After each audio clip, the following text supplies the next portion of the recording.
Здравейте! Ние сме Иво, Райна, Димана, Ливия и Алесандра.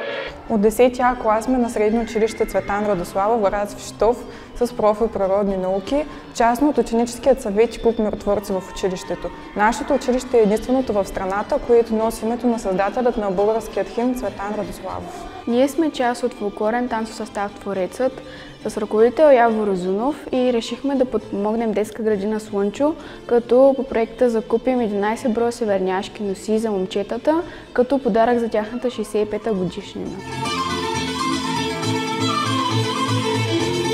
Тези две прекрасни момичета са мои възпитанички още от съвсем малки.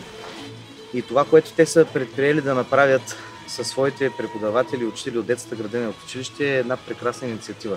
Защото, както всички знаем, този, който инвестира в децата, той ще може да промени и да реконструира бъдещето. Българският фолклор е неизчерпаема съкровищница от мъдрост и добродетели.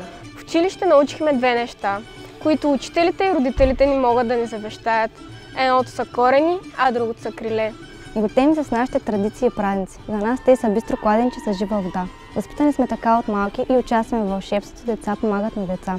Днес ние решихме отново да се върнем в нашето действо, заедно с децата от детска градина Слънчо. Заедно с тях ще се въртим в весела фолклорна въртележка, ще заразим децата с магията на българския фолклор, ще разучаваме народни песни и игри. С нетърпение и вълнение ще посетим детската градина вече знаещи и можещи.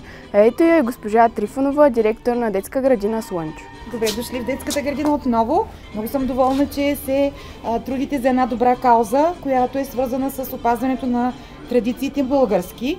Радвам се и съм доволна, че сме успели да поставим основите за това, което в училище да продължите и че идвате вече при нас като хора с гражданска позиция. Мога да ви пожелая само късмет.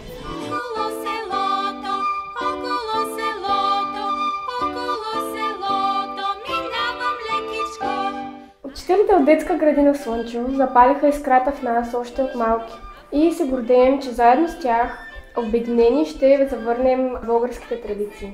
Нашата мисия е да организираме занимания по български народни танци на децата от детска градина Слънчо, както и на деца в неравностойно положение, като им дадем възможност за тяхното социализиране в една среда, различна от семейната и учебната.